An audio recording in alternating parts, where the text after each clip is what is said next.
Good morning. Welcome to the school committee meeting of Friday, February 15th, 2019. First item on the agenda, minutes from February 7th, 2019. Does anyone have any questions or comments? I have just a couple.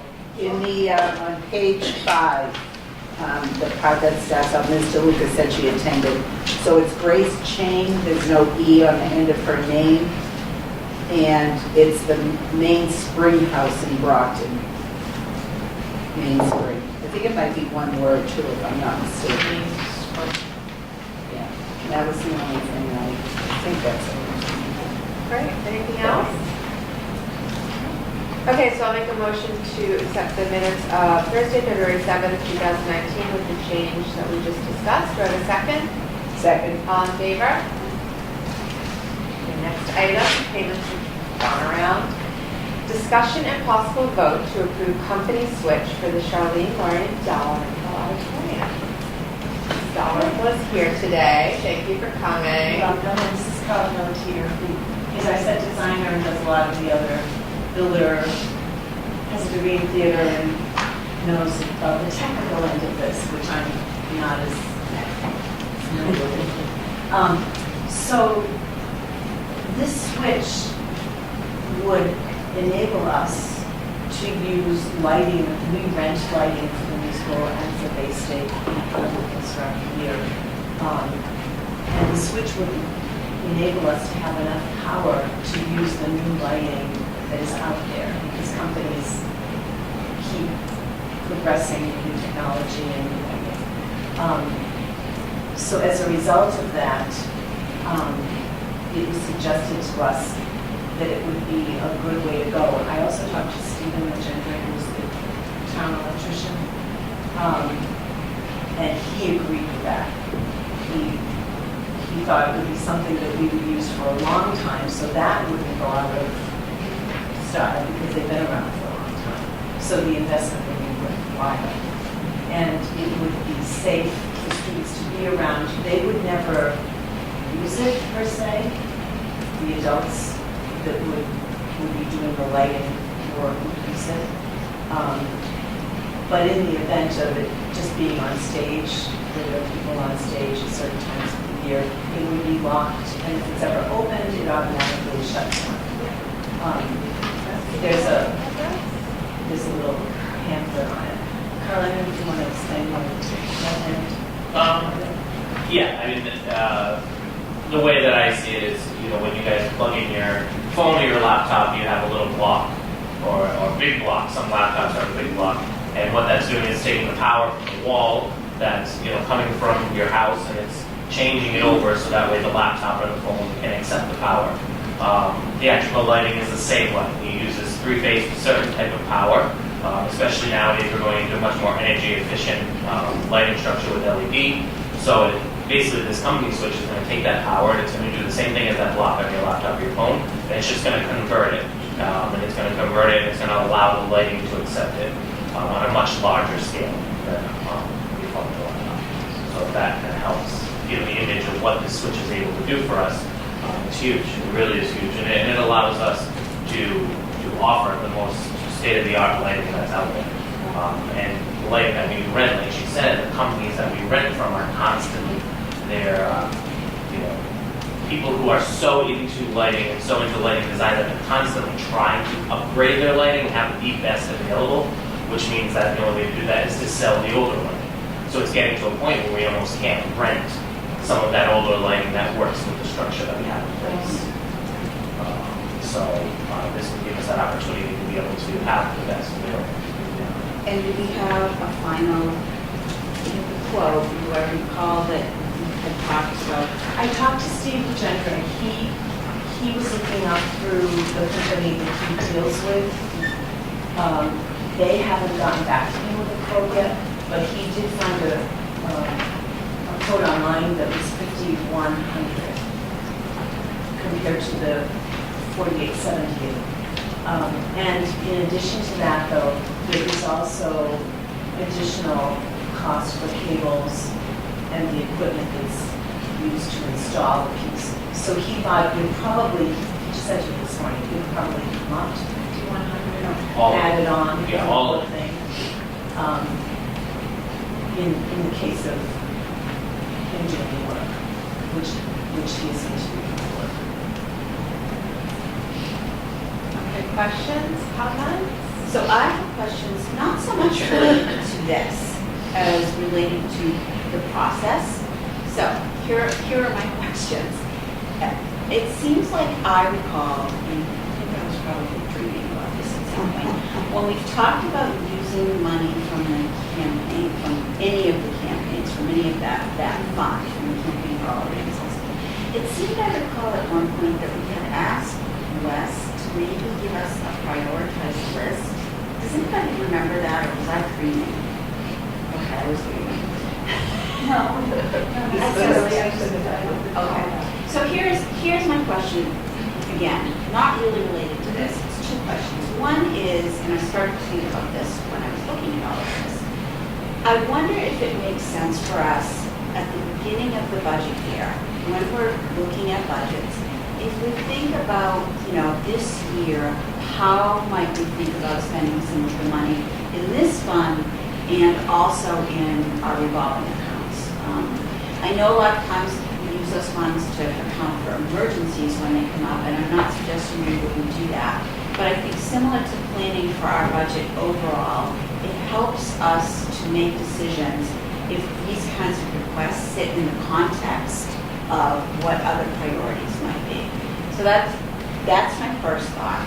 And here's my second thought is related not to the dollar amount of this, but to where we're getting the money from, which is, I wondered whether we could look at taking this money from, for example, the music revolving account, because I know I think that's where the money, so there's a couple of accounts. One is the music, the activity fee revolving account, which I think we get, is that where the money that's left over from the musicals go? So if we make, it's the student account, so that for what we charge for the musicals goes into that account. I don't know what's in there, but if it might make more sense to take it from that, or the other option would be to take it perhaps, I know we also have the revolving account from when we get fees, from when somebody rents the auditorium, there's also that revolving account. My concern here is that I worry about us nickel and diming the campaign when at some point we might want to use that money for something else. And it's just a thought. I don't know. So I think you're saying, should we have a big expense like all of the lighting or the carpet or the seats? We would like to have a larger chunk of money available because we don't have that elsewhere. Whereas we are more able to absorb these sort of expenses year to year in those other funds. Is that what I'm hearing? That's exactly what I mean. Okay. I don't know why I could have just said it that way, but that's exactly it. Again, I think it depends on, I don't know what's available. There's also another account too, there's the music fees that Right, we collect right. from the students, Right. which pay for the buses, but there is a little left over, every year there's left over for that. Usually that builds up and sometimes we use buy band uniforms or, some big expense for that too. So yeah, And the planning is good, but I know. there's always stuff that just comes like this, and it just Right. comes up. It's usually reactionary. The revolving accounts are usually reactionary. And I just want to make it clear too to anybody that might not be aware of budgeting, our wide audience that might be watching this meeting, that these revolving accounts we're talking about can only be used for these specific purposes.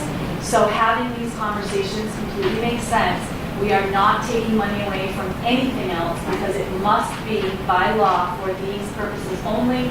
We couldn't use it to fund positions, we couldn't give it salary raises, we couldn't do it for student materials. It must go for these purposes. So I just want to make that clear. And there's not an exorbitant amount of money in any of those lines either. We do use them for the purposes for which they are intended by law, which is repairs or things like that. Just want to clarify what I believe you know, but just to make that clear. So I'm, obviously I know that Wes has supported this, so I think that it makes sense to me. But sometimes I like to see these kinds of decisions in the context of a bigger picture. So that's my only question.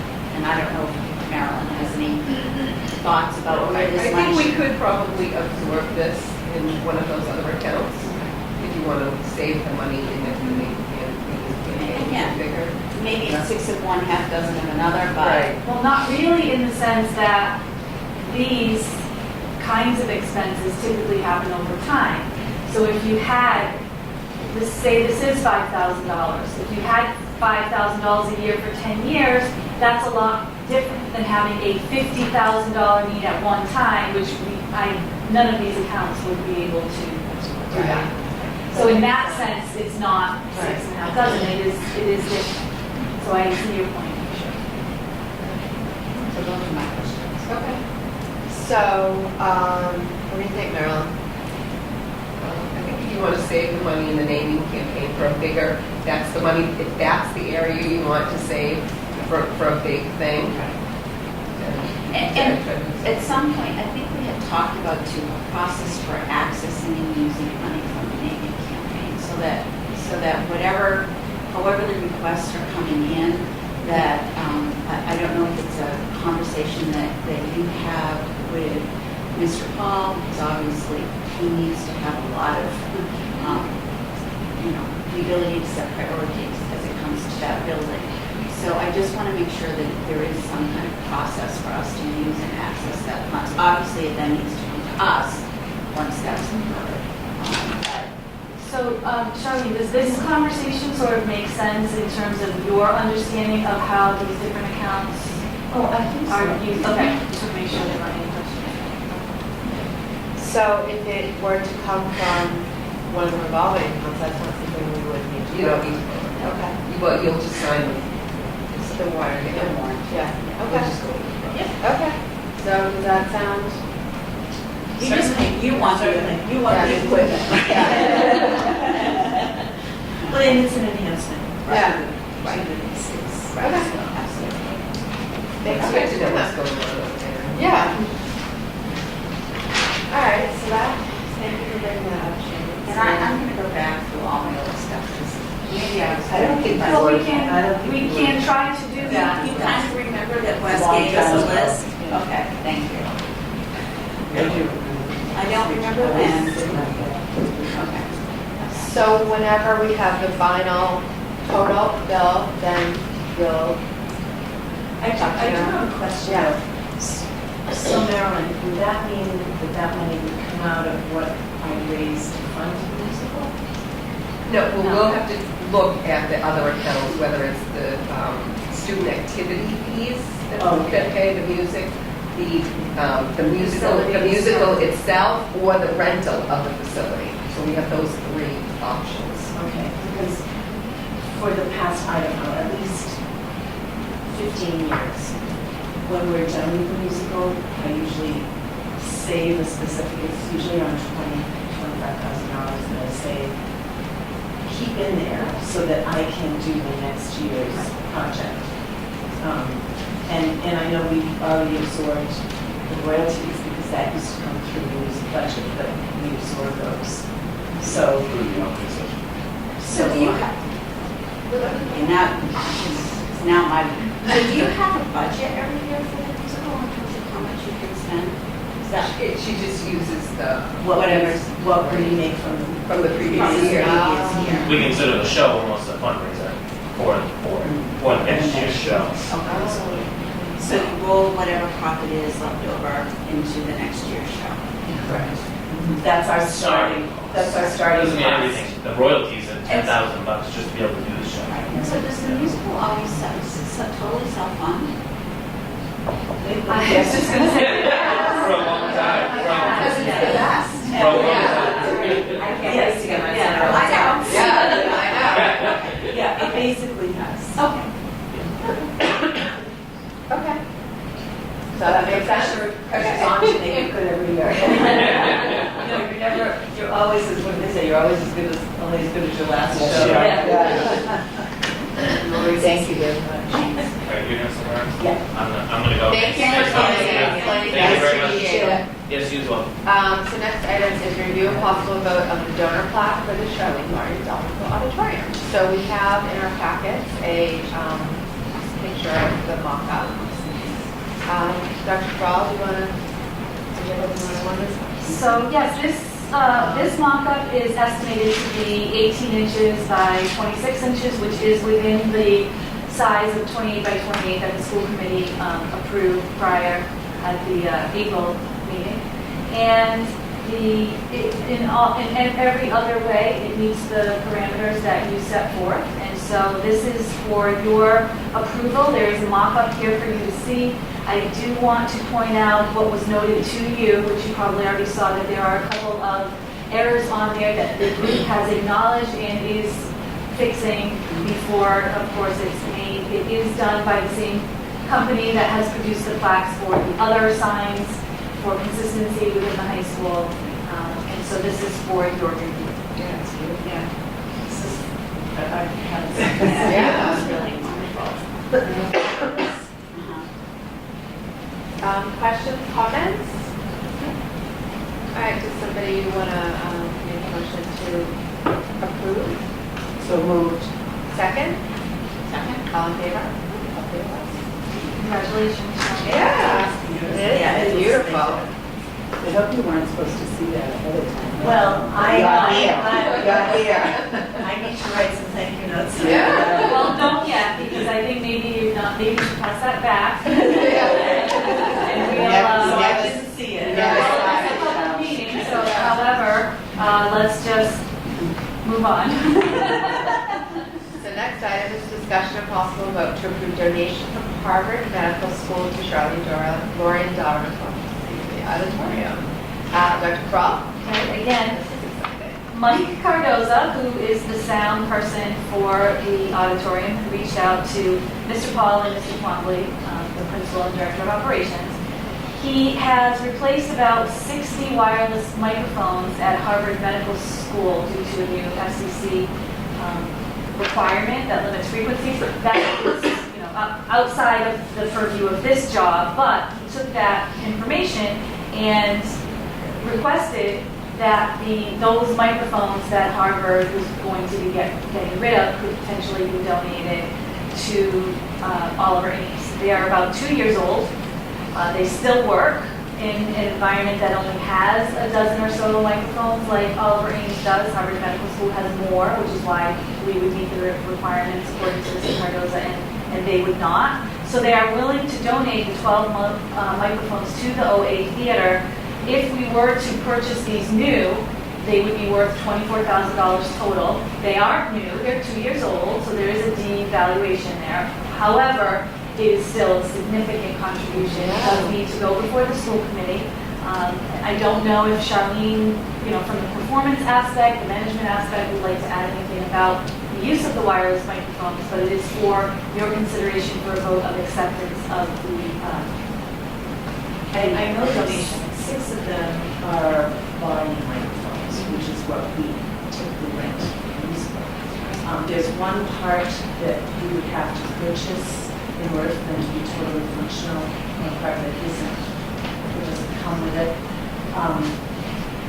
So that would definitely help us out. And then just on a day-to-day basis in the auditorium, because typically I would set up mics for less if we needed that done during the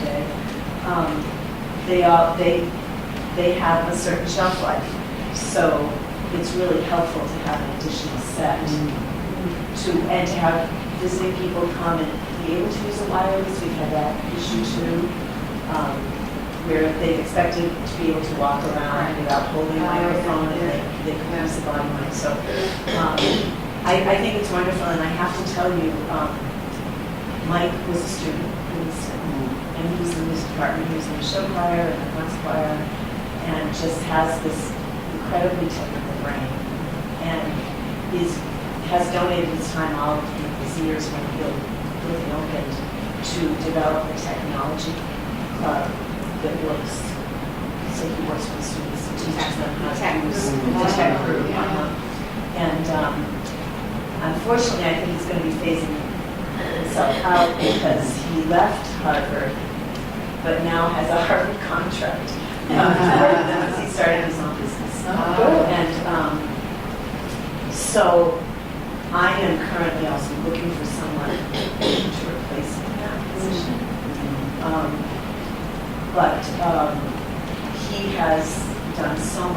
kids in Easton throughout my years as an Julie's, and ended up fostering one of them. As a matter of fact, who lives with me now. Who, I'm sorry. I didn't hear you saying. Mike fostered Oh, a student got who it. was Yes. here, lost his foster Yes. home. He went to be certified to be a foster parent, so he could take him in.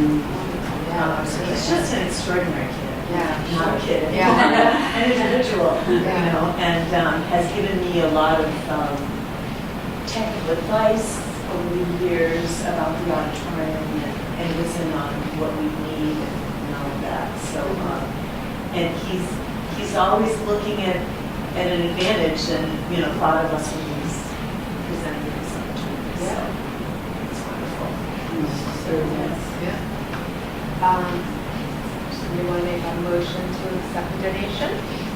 I'd like to move that we accept the very generous donation from Harvard and to reach out and thank Mike Cardoza for acting on our behalf in this regard.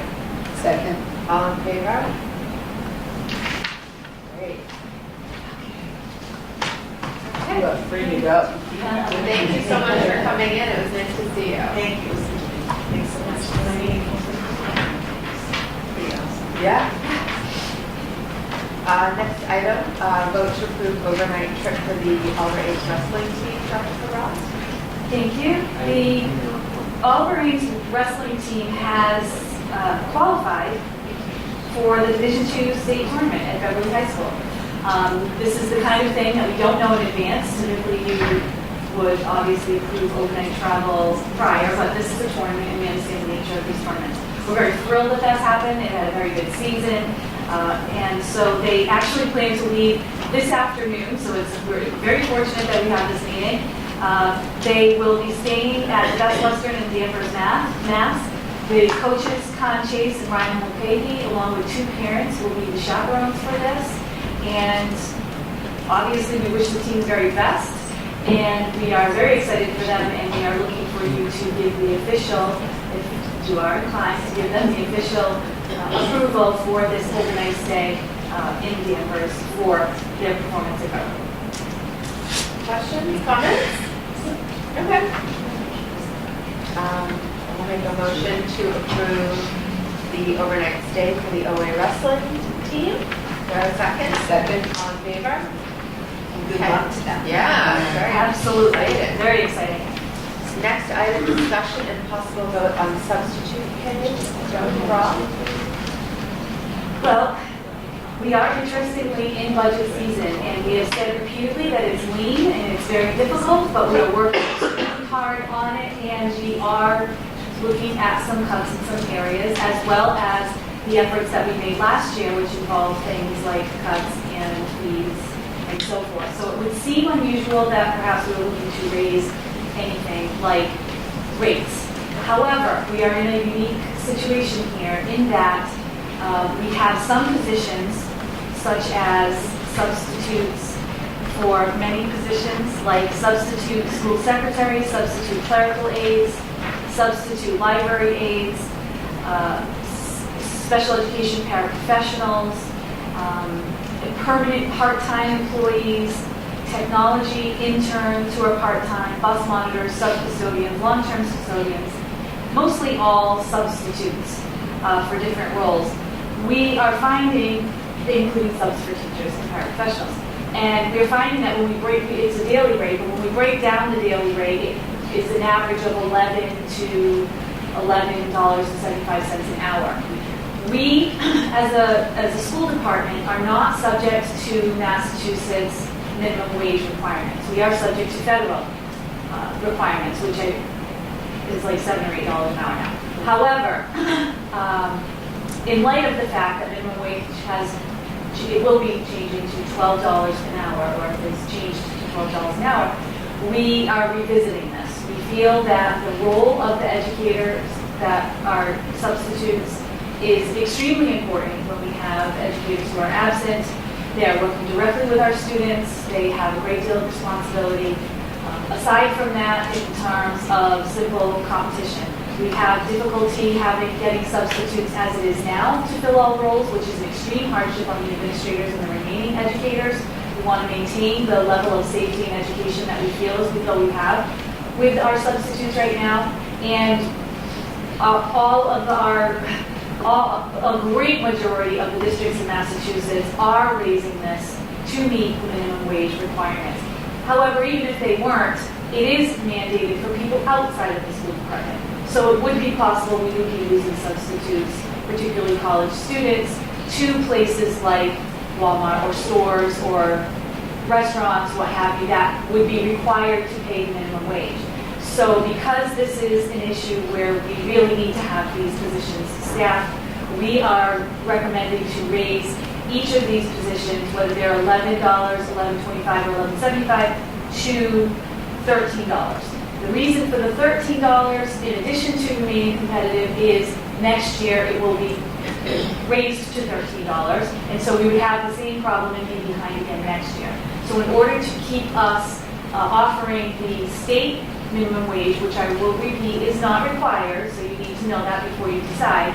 However, for the other reasons we stated, we do believe it is important and we are recommending that we do that.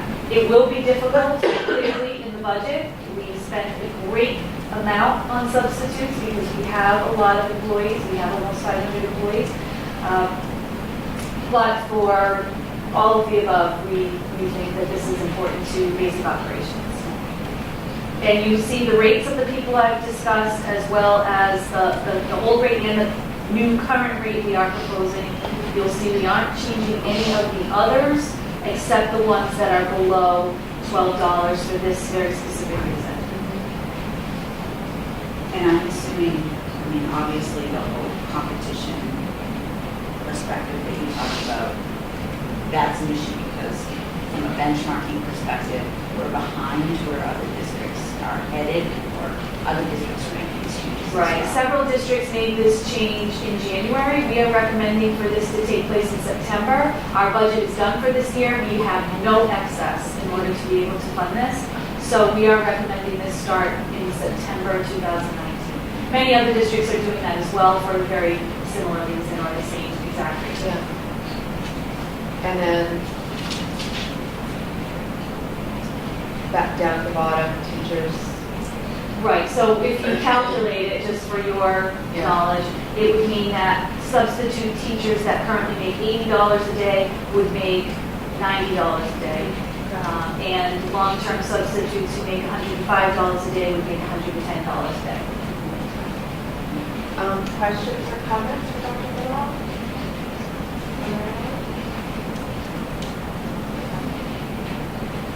I mean, it seems like a reasonable change. Yep. Right. We are in a reactive budget this year. This certainly follows reactive because this is already the case, and so we are reacting to it. So we do feel as though it fits the strategic budget we have in place this year. So I have a crazy question, which maybe we don't know the answer to. I'm just curious. So what do you think we spend in our budget every year for subs? I have to think it varies from year to year. About $500,000.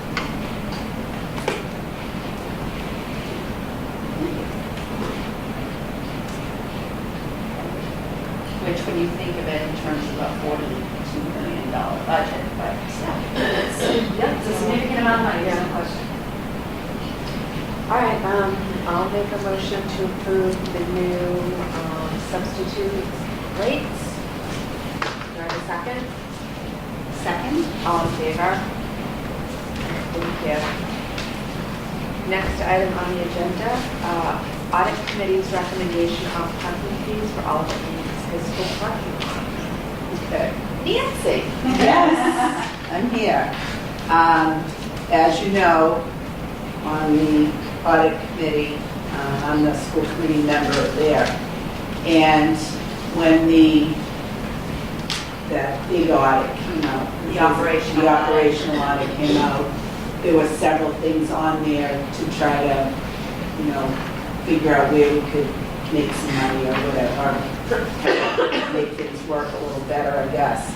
So at our last audit committee meeting, the group took a vote to recommend that student parking at All Greens High School will be $100 per car, per driver, to just boost up our revenue a little bit.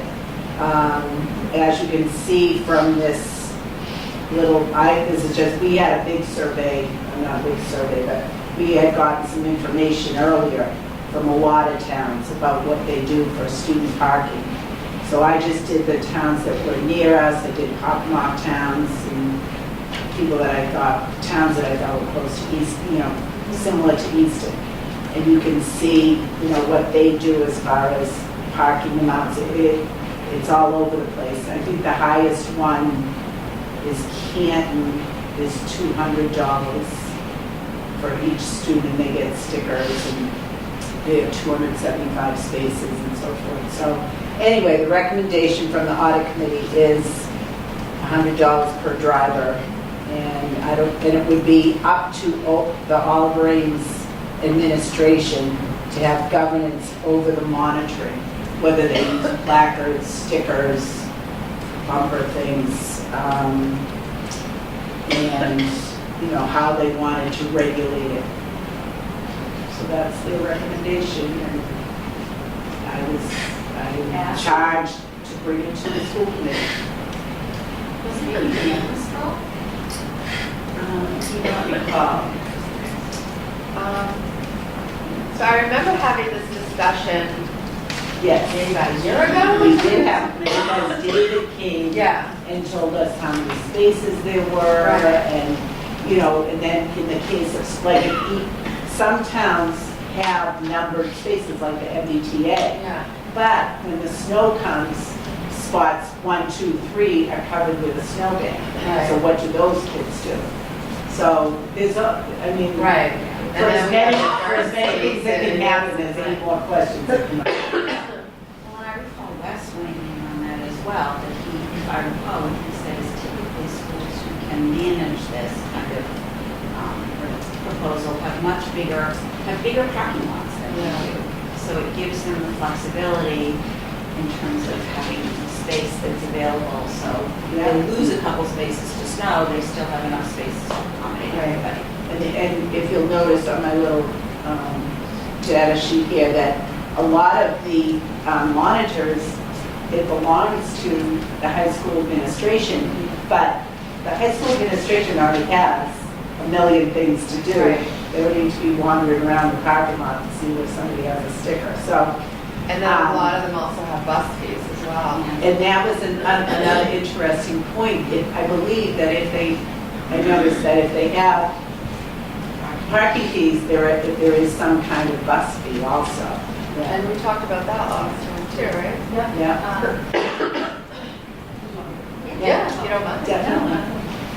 So we did research this extensively prior because it was in the audit. And because we were also looking for all ways that we could perhaps extend revenue generating resources rather than cuts. And we always do that before we propose cuts.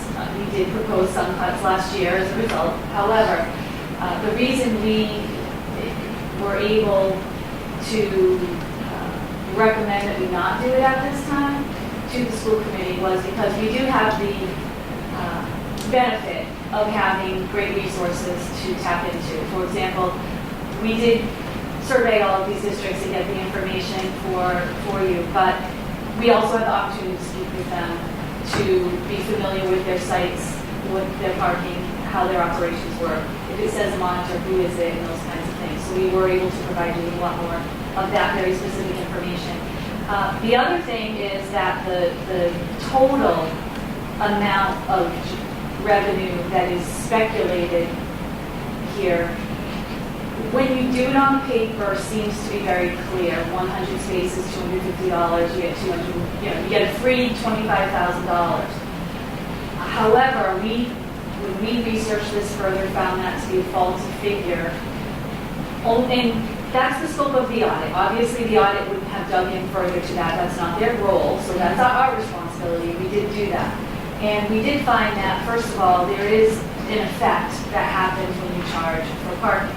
For example, if you're going to charge for parking, you really also need to charge for busing, because you'll just have kids go from the car to the bus. If a particular student or family wants to avoid that fee, they won't necessarily say, I've always driven, now it's $100, I'm just going to keep driving. Some people will decide not to drive and they'll go to the bus. So you aren't guaranteed 100 cars there. Also, more students, when we've asked, they found the numbers of cars drop because students will then tend to carpool, because you pay $100 per car. So in terms of the actual number, it is very hard to assess what that would be. Even if you were to survey people their intentions, that can change, and there's obviously no responsibility for them to do that. There's also an expense incurred in terms of monitoring this. Even if it's not a person who monitors this, which has been the case in most of these departments, if there is an honor system, it isn't foolproof, but even if it were, there are expenses to stickers, placards, any system you decide to use. There is an expense, whether it's nominal or not, it's still an expense. There are also the human resources expenses of distributing those, collecting the fees, keeping track of numbers. I can tell you from districts that I were in that had these with the number, even when it was numbered and very structured and a monitor, there still were constantly questions about, I think I'm this number, was this one, I lost my card, can I replace it, I don't have a sticker, I sold my car, I need a new sticker. There are just a lot of people, somebody needs to be responsible, a couple of people need to be responsible for that. And then of course, students get their license all through the year, so it's not something you just do at the beginning of the year. So there are many, many other expenses. We also, of course, consider safety perspective. If it's first come, first served, you have teenagers, and teenagers who may be used to driving, you will constantly see, through no actual negligence per se, and certainly no ill intent, that a lot of fender benders happen in high school parking lots. You have new drivers who are learning how to back up, who are learning how to maneuver, pull out, and so forth, and now you're going to have kids literally racing each other to get a spot. You have potential conflicts. There are a lot of things that are much more unclear than just seeing a figure, a simple mathematical formula of 100 times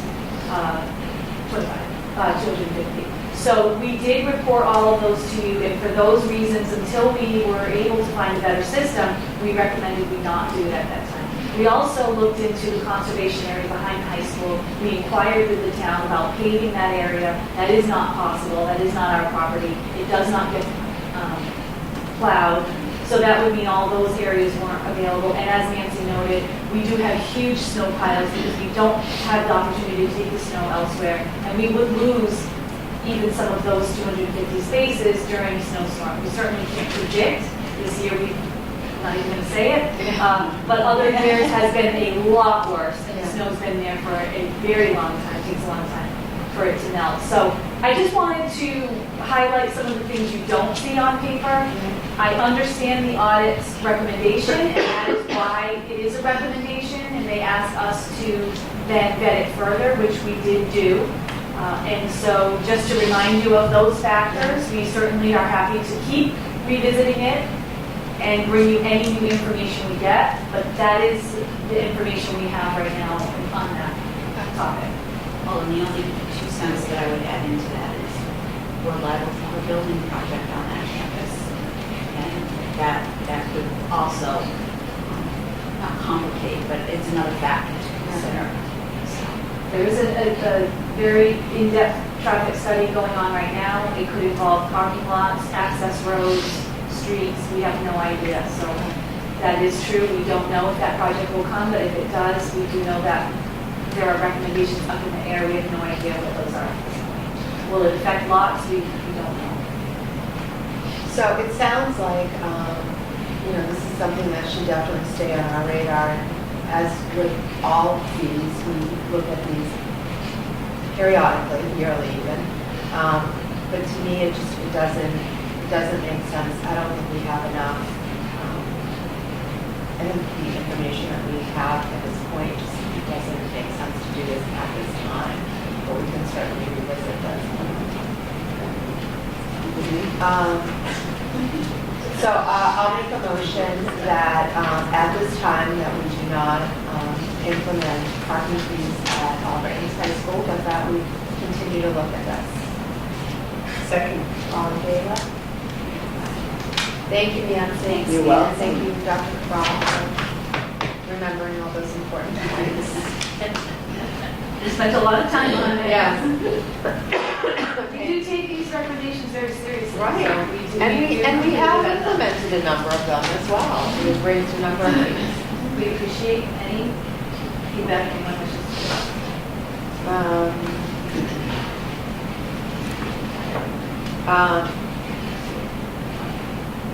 Next item is review of the fundraising policy, JJE. Dr. Cabral? Thank you. This is, I'm not asking that you necessarily change any policies. However, I am looking for implementation clarification. As the person that is responsible for the day-to-day operations of making sure that the policies of the school committee are followed and adhered to properly, I just want to make sure that I am in full understanding of the school committee's intention behind some of this wording and explain to you different situations that have come up that have been confusing, and see if you are able to provide some clarification in that regard. So I'm specifically referring to the fundraising policy, which is JJE. If you see under number 4 at the school level, before I point out a couple of letters to you under that, I do want to say that typically what happens is any sort of flyer or advertisement for events or fundraising activities is sent to, or we request and require that it is sent to the superintendent's office for prior approval if it is going to be advertised. And that means put in teachers' mailboxes, posted somewhere, or sent to faculty and or students and or parents via email.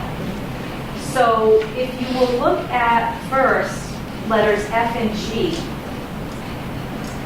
I'll just read it quickly for the purposes of anyone who doesn't have it in front of them. F says establish fundraising activities such as book fairs, box tops, movie nights, coupon books, raffles, dinner dances, car washes, and gift wrap sales. Do not require approval beyond that of the principal. And G says the sale of tickets to scheduled athletic events, school dramatic, and musical performances is permitted. Also further under L and M, it talks about principals working directly with PTAs and PACs, which are parent organizations for fundraisers. We have done that. However, if you look at J, it talks about one sort of vehicle for solicitation in particular, and that is the use of an individual student or staff's school email address for fundraising activities and public solicitations is not allowed. I will tell you that almost every fundraiser, even though the principals work with the PAC, PTA, or outside organizations in some cases, is done and perhaps approved at the school level. Most, if not all of them, then ask us if we can send that notification out through school, student, faculty, or parent emails. And that is where I'm looking for some clarification. I will give you some examples. We did have some, and I'll tell you what how I have been reviewing this up to this point. If it is something that involves some sort of performance, even if it's a fundraiser, like a musical or the Temple Dinner Show, where people can see a performance of students. This is something where our children are involved in an artistic endeavor, even though there are tickets to attend and it's for fundraising purposes. I have approved those because they are performances of our children. However, if it is something like a sale of goods, a candy sale, or something like that, even if it's for, I'll use the same exact organization, Temple, they didn't have a candy sale, but I'm just giving examples. I have not approved it because it doesn't involve student performance of some kind. However, I did ask for input of the cabinet so that we could make an advisory of some sort to you. I still have questions of that. And they did feel as though anything that is going to benefit students, like I'll continue the analogy of Tempo. If Tempo is doing anything, a sale of chocolates, for example, even if there was no performance, if it were going to benefit our kids, they felt that it should be allowed. However, I extended that with some specific examples, and that's when we had a little bit of breakdown and clarification, and we really had difficulty determining if it would fit. So for example, the PMC bike ride. We do that every year. It's a big part of many students' lives. It is raising funds for the Dana-Farber cancer research. We have many people participate. It takes place on the Parkview and middle school campuses. It is not a school-run event. We can't say it benefits any student group. We have advertised this in the past. If we were to say, if we were to use that caveat that if it is something that directly is run by the school or a school group, Tempo wouldn't be a school-sponsored group, they're independent, or directly benefits student groups, in that case Tempo does, PM said Bike Ride does not. An Eagle Scout project, while it might be a student, it might not benefit students at our school. It could be a playground elsewhere, it could be something at the senior center, so it didn't fit that categorization that we sort of came up with as a group. We also have maybe staff members who are advertising to other staff members for things like a fundraiser for something in their family, or the scholarship fund for the EEA, or a scholarship fund that might be for students at Beauvais. It gets very, very broad. And so, again, from an implementation standpoint, it would seem like, well, yes, if it benefits our students, fine. If it's an outside organization, no.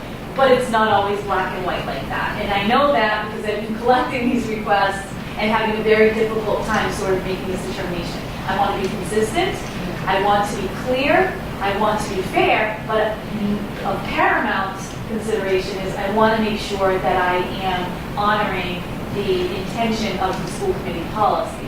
And so I'm looking for some clarification on what that intention is, with perhaps some additional information or examples that you may not have even had in mind when that policy came around, and see if you can provide some guidance in that area.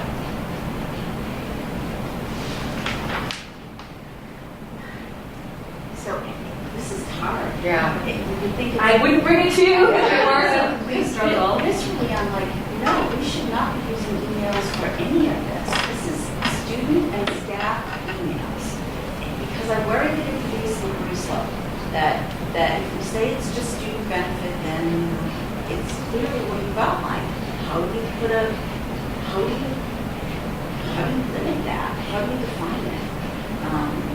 Does it have to benefit every student? Does it have to benefit one student? It seems a little bit more complicated than it would on face value. And I will tell you, we have used staff and family email for the PMC bike ride. We have used it for feed. So we have done it. Yeah. So that's the decision. You know. Right, but so what happens, so you have these different PMC, what happens if next week a family should come to you and say, I'm doing a fundraiser for another very worthy organization? I understand. Right. And while fee definitely benefits the schools, and we have school committee representation on it, it is not a school-sponsored activity. But it does benefit children. So I'm not sure what guidelines, perhaps, we are using for this. Okay, so, and I'm going to use And the I did suggest, this does say email. I just wanted to make sure that that is specifically what the school committee means, just email. For example, would you have a problem if flyers went into teacher mailboxes or posted around the school?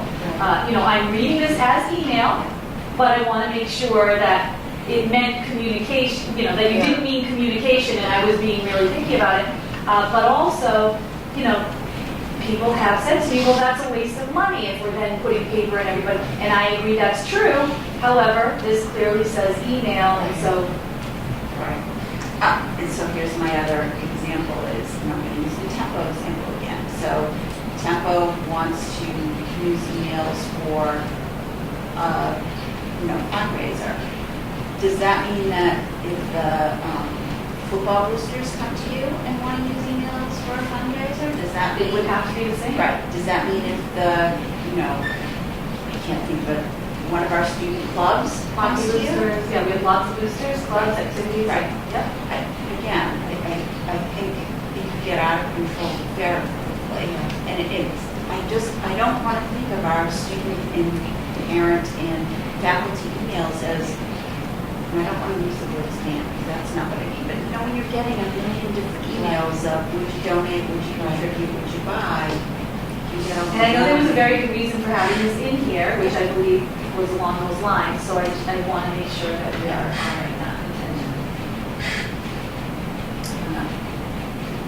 Would it be more than email that we're talking about? I don't know. He does flyers, Right. into younger kids back, because they Into can't control. backpacks. Once you get to middle school and high school. Yeah, you can't. You don't know. We did, I will tell you though, we did send a district-wide email for P. We did. Yeah, So, I do remember that. But, and I'm gonna, stop and listen.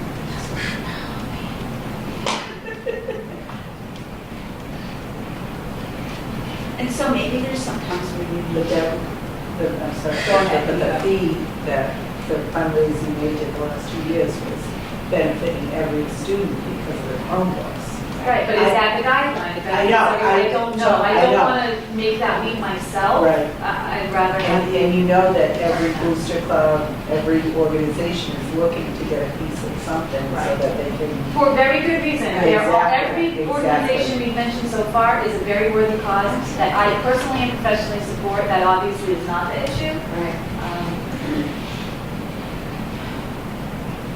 I always feel like I need to think. I'm like And that's trying to think possible, it- you I'm certainly trying to can. think it through. And so here's the other thing, because I know that you say email, and I almost want to look at, and I can't remember what policy it is, I almost want to look in conjunction with this, at maybe our social media policy or our technology policy. I don't know if anywhere else in our policies there would be a kind of intersection between those two. How do we use email? How do we use social media?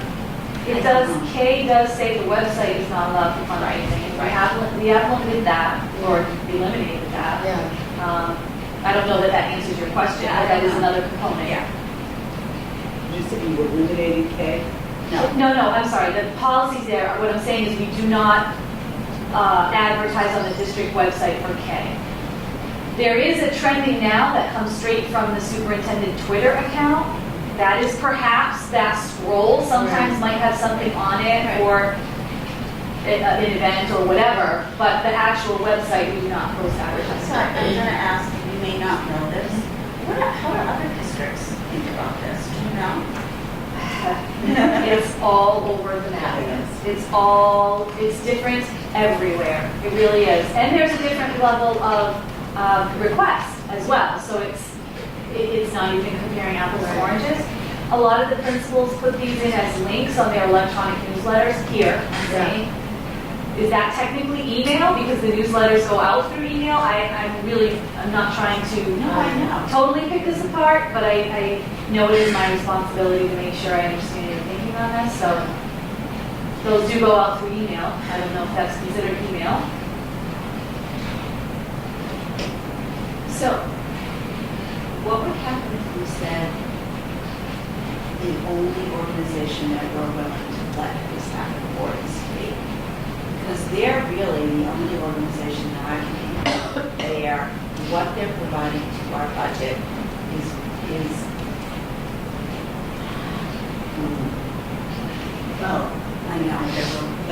I know, you're going to say Tempo, right? No, I mean, anybody, there's so many, like an Eagle Scout that, what if they're trying to do something to help with the schools? Yeah. And again, is there a distinction between posting it, putting it in mailboxes, backpacks, and email. I don't know, is your suggestion that they do it both ways and not email? I don't know if that's a difference to you, I don't know.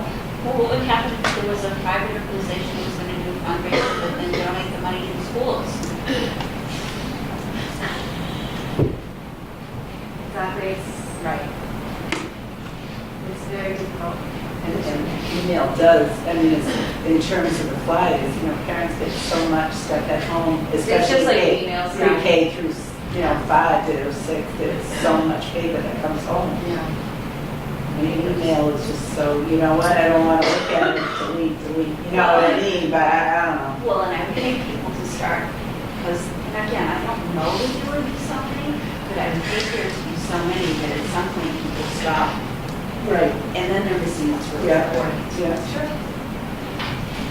It's kind of, we want to think about this in the same way we kind of think about the whole reverse calling thing that we have, that we're very careful about how we use that, because we want to be sure that when we use it, people they know that it's important. And not to say that this isn't important, but everybody knows what I mean. So I don't know the answer. I think I agree with Jane, though, that it's almost like you want to see what our public media or whatever. Yeah, but I don't know what it policy is. is. We have a social media or, You certainly can revisit this at another school committee meeting. We will be getting them, and there may be some inconsistency in how they're approved until you are able to provide better clarification, but you certainly can think about it. I know I've put an awful lot of thought into it with the leadership team here and at the schools, and we are still struggling, so I know it takes a considerable amount of thought. so would it be easier for us to say until we can resolve it, we don't want email to be used for any fundraising? I don't know. That's entirely up to you. I don't know what's I going mean, to make it. that's what it says. Right. If you're saying that that is the strict policy until further notice, we can certainly do that. It's entirely up to you. I know. So I just say leave it as it is right now with Dr. Cabral making the decision about what. But you need to make it, on yeah. email. I mean, I don't want to put it right in your lap, but you've been doing a fine job so far, so. Well, and we do have two numbers missing today, Yeah, so sure. it might be good to have, So, the full committee's input on something like that. Sure. so is there, I don't know if there's any way, like, between now and when we really want to put this on the agenda for discussion, if we could have, and I'm going to go home and look it up, so as I get on the policy, and I think there's a social media technology email Yeah. policy. So I'd like to look at the most current version of that. And then,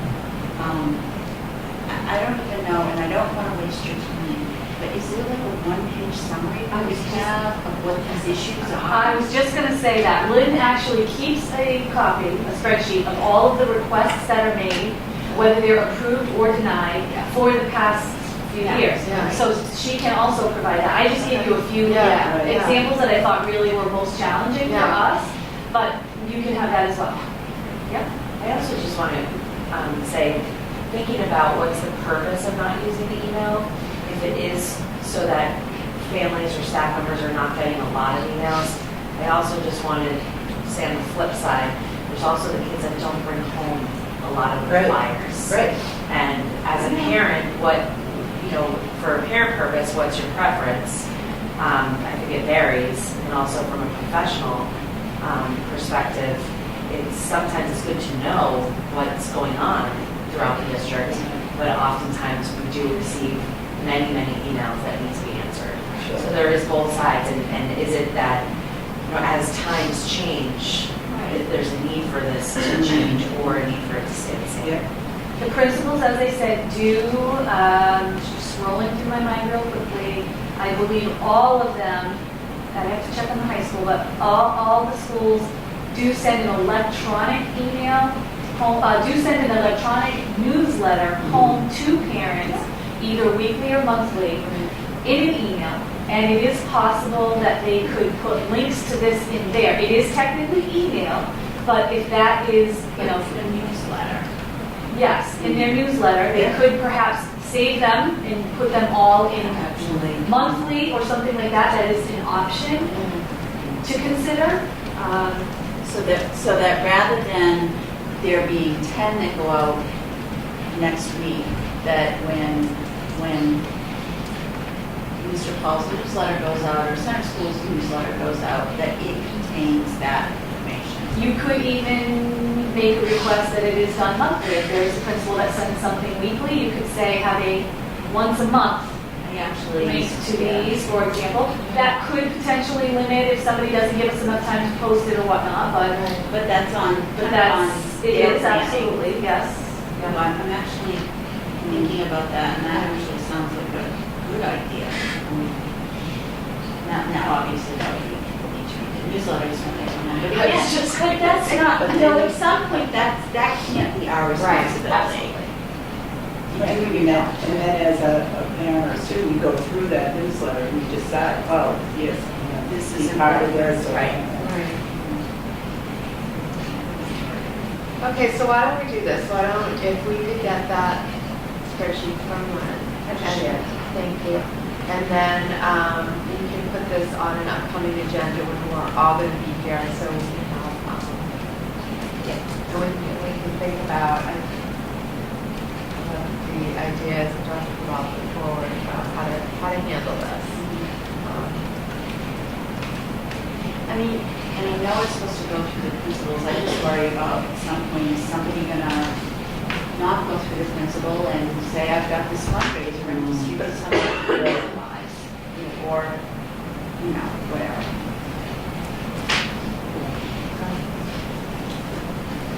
Thank you. Thank you for your input. Appreciate it. I'm sorry, we don't have a definitive. This is what it should be right now. Understand completely. Okay, so we will revisit that. Next item, 2019-20 schedule of school committee meetings, first reading.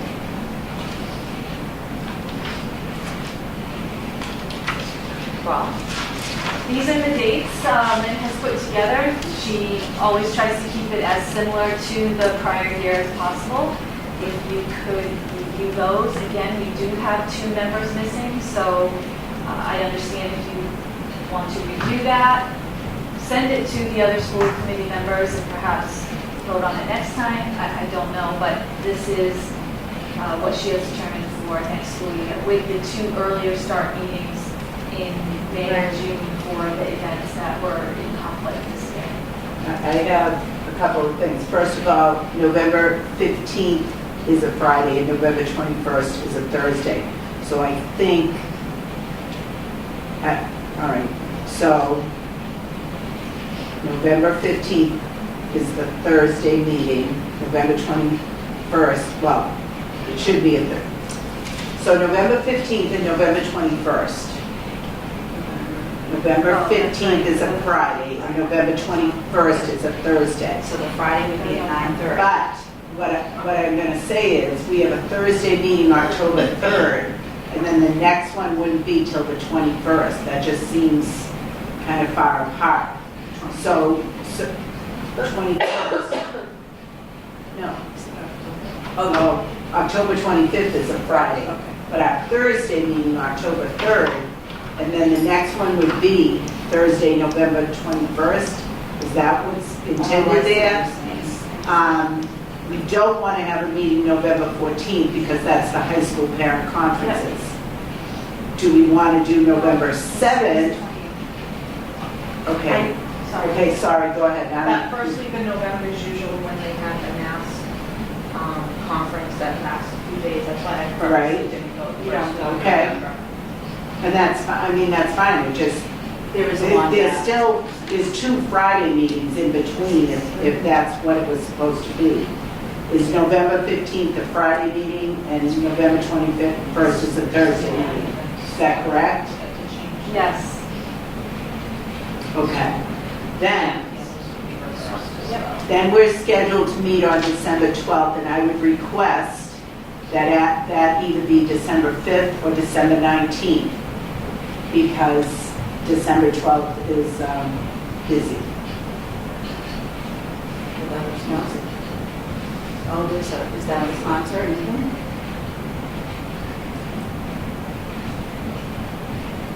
But if you do it December 5th, that's 2 weeks between the November meeting and the December meeting. December 19th is late, but it's not horrendous. I mean, again, just something to think about because I think Caroline and Michelle need to be part of this also. Sure, absolutely. Other than that, I think everything was The only thing is okay. if we do it on the 5th, then there's a really long break until the next meeting. Until January 9th. Yeah. So, but is the 19th like too close for anybody? Close to Vacation? I wouldn't think so, but I don't know. Yeah, we can certainly raise that with them. I don't think that should be a problem. Well, it could be, It could be. but I mean, and actually, I mean, I know we always meet on Thursday, we always do the Friday thing. Maybe in December, we could pick a Tuesday or a Wednesday. You know, is it set in stone that we have to meet No. Thursday night? No. So that's all, I mean, if you wanted to meet December 11th instead of the 12th, if we could do that, that would satisfy, you know, a couple different things for me anyway, so.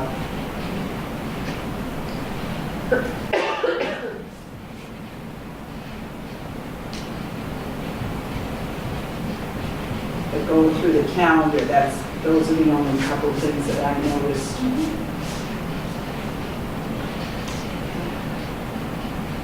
So what we're saying then is the changes that we're talking about is that November 15th is now a Friday morning meeting. Right. November 21st is now a Thursday evening meeting. Yes. And then we're questioning whether or not we should move the December 12th meeting to either December 6th, 11th, or 19th. 5th, 11th, or 19th. Sorry, 5th, 11th, or 19th.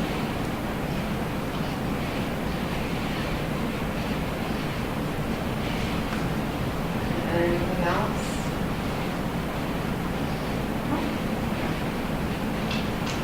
So, do we want to look at this again at the meeting when Michelle and Caroline are here? Yeah, why don't we, if we could, make those 2 revisions and then And maybe March note meeting. on it, make the 2 revisions and then maybe note the possibilities for the December meeting. So March 7th is the next Thursday night, so maybe we can do that. We'll both be there for that.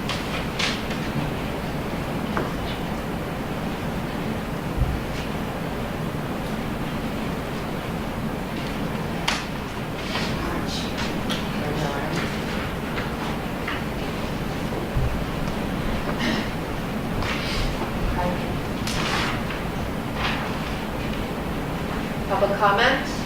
I'm sorry. No, go ahead, I'm sorry. Sorry. No, fine. Sorry, I thought there was a religious holiday. There is, April 10th is Good Friday. I know in schools we try to avoid things. I don't know if that is applicable to school committee. That's entirely. We've had meetings on the Yeah, Friday before. just, yeah. On April 10th. You know what you could do to kind of avoid that Good Friday thing? Make Is have it a morning. 9:15, Yeah. 9:15 a.m. meeting. That's a good idea.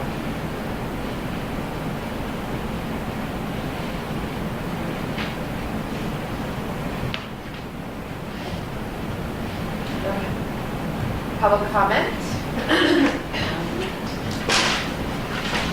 Superintendent Stewart, Dr. Cabral? Sorry, Gina, are you going to talk about the, no, you can. Go ahead. Okay. Okay, then I will discuss the fact we had another faculty forum for the potential MSBA project. We did have faculty members present in the middle school auditorium. There were fantastic questions, comments, very helpful suggestions. We are coming to an understanding, however, that there are, and we received this feedback from staff as well, that there is a lack of understanding that this project is maybe happening in the broader community. Yeah. And this is something that we have put out through social media, through the website, through ECAT, through all of the local governmental agencies, through town private agencies, including the preschools, the senior center, I can't even think of them all right now, but we really are trying to exhaust all resources. We're looking for feedback on where else we could advertise this information. So if anybody can suggest where we might be able to go, speak, advertise, send information to, please let us know. Please let us know. Because we've done news stories on this, we've done interviews on this, we have posted, recorded and posted all of our meetings for multiple organizations. I presented to the Board of Selectmen, I presented to the school committee.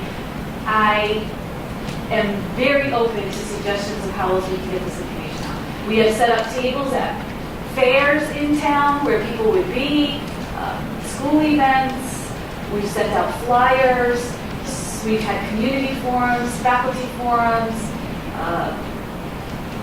We are just looking for any possible way. Obviously, the email system we used for all parents, non-parents in town. If there's any other way, we are looking for that. What we don't want to happen is for the 11th hour, people to have questions that could have easily been answered, that weren't because we didn't know they were questions. So our school planning committee meetings are all publicly posted and they're open to the public. We encourage people to come, to ask questions or express concerns or give us suggestions. We have had very minimal public participation. That might be a good sign that everyone is informed. However, I don't want to presume that is the case. I want to make sure that anybody that everyone has the opportunity to give input on this very important topic. If we are getting to a point where feasibility is ending, schematic design will be ending, so I can't emphasize enough that if anyone has a question, comment, or concern, or suggestion, they should not delay any longer in reaching out to the school department, to me, to Lynn Souza, to a member of the school planning committee, of which every member is posted online. You can also go to the project website, which is Easton, EESproject.com. EES stands for Early Elementary School. So Easton, EESproject.com. Please do not hesitate. I don't want anyone to think, oh, there's plenty of time for this. We'll get some other sort of notification to participate. Please do not presume that is the case. And I don't know how else to emphasize this.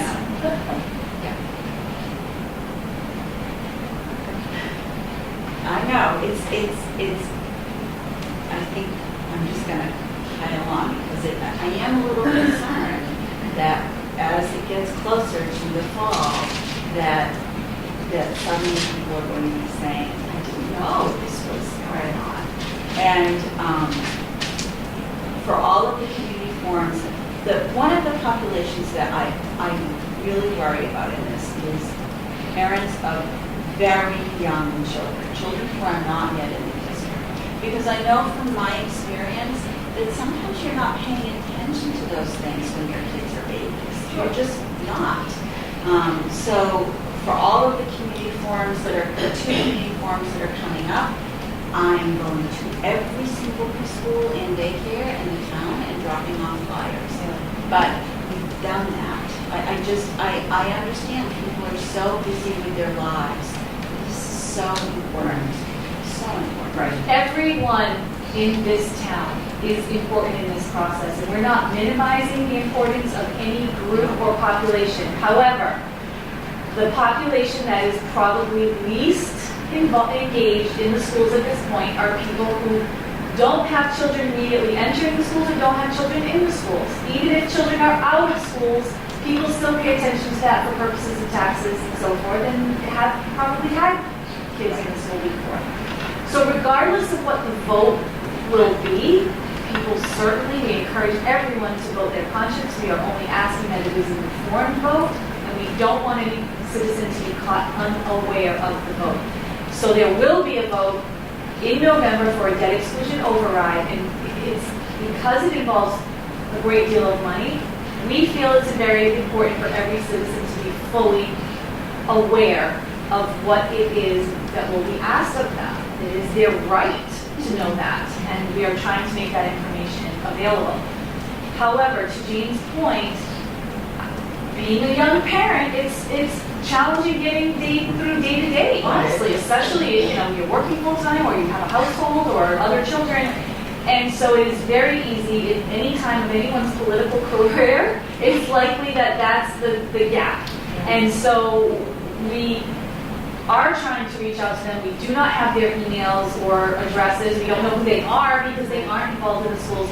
So if anyone knows of people in that subset, it would be helpful to let them know what is happening. It isn't a stretch to say that even young people who are not yet married or don't have children yet, who are thinking of residing in Easton, it isn't a stretch to say that this directly affects their future, and they should also be paying attention to this, in addition to anyone who is planning a family or has young children at home. So again, I don't know how else to emphasize it. I know I'm totally overdoing it here because you're all well aware, but we really are looking for assistance in that regard.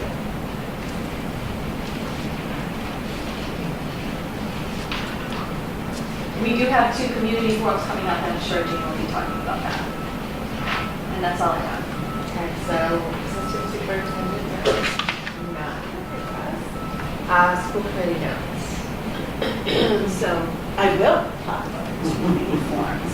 So there are 2 public community forums which are scheduled for the early elementary school building project, and those are scheduled for March 6th and April 11th. And both of those forums will be held from 6:30 until generally it's 8:30 is what we schedule, although certainly if people have questions, and we always stay afterwards until everybody's concerns have been addressed or questions have been addressed. The one on the 6th will be held at Olmsted and in their cafeteria, and the one on the 11th will be held at OA's cafeteria. Right. It is important to note that while they are at the same time and relatively the same information will be presented, they are at different sites. So again, the one on March 6th is in the Richardson Olmsted cafeteria, and the one on April 11th is in the Oliver Haynes cafeteria. And if children need to attend with parents, that's perfectly fine. It's a wide open space, and we welcome, it's a very child-friendly atmosphere. We don't have child care available at this point, but parents are certainly welcome to bring children if they have. And I think all of these forums have been very interesting and really informative and very engaging. I'm really excited about these because we are now at the point where we're really exploring 4 options. And one component of this forum will be to start to get some real feedback around those options. And so I know one of the things we've always talked about is that historically people get really excited when you start talking about those very specific things relating to options. And so this is that time. It's that time. And the designers, Perkins Eastman, as well as the owner's project manager, PMA, will be available so they can answer even far more detailed questions and give far more detailed answers to questions than even we can. So whether it's an education question or a design question or a procedural question, an engineering question, those questions can be answered in these forums. Okay. Anything else? Okay. So, I'm going to make a motion to enter into executive session, not to return to open session, for the purpose of discussing strategy with respect to the collective bargaining for the Easton Educators Association, the Paraprofessional Unit, and the Southeastern Public Employees Association, Secretary of Clerical Unit. In my opinion, having this discussion in public would be detrimental to the bargaining position of the school committee. Do I have a second? Second. Hold the committee. Martin, yes. Wiseman, yes. Thank you. Thanks.